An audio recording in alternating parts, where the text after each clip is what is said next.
Does my shirt look okay?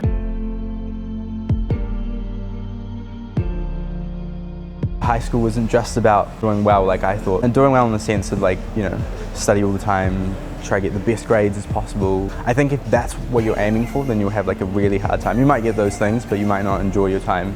You've got to take stock of what you're doing and ask yourself, if it's not for a goal that you have, to drop it or reassess why exactly it is that you're doing it.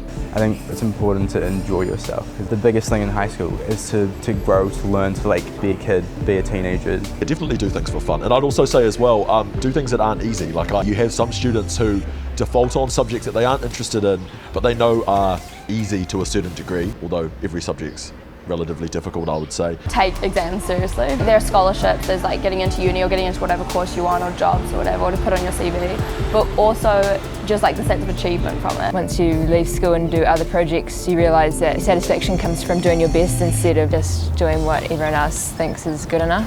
I probably focused a bit too much on my grades. There's a lot of pressure on students, like that is their world. There are too many people that believe that there's a formula to success. Known many people who burn out from trying to apply that formula. To know. If you want to know, if you're curious, getting a good grade is just an outcome of that. If you're struggling to get a good grade, then you're not getting the whole picture. If you are just like viewing it as a learning experience and you don't really care about the grades, you're going to get so much out of school. You can't just put in minimal effort and get the same result. Be open to things. Like high school always seems like everything's on this. Like it seems like the end of the world. It certainly did for me, and I couldn't have been more wrong.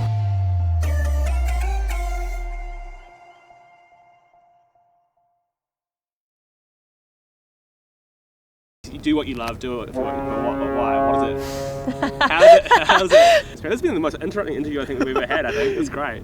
I know there's been introductions and stuff, but it's honestly brilliant. I don't think we've had this many introductions in an interview ever.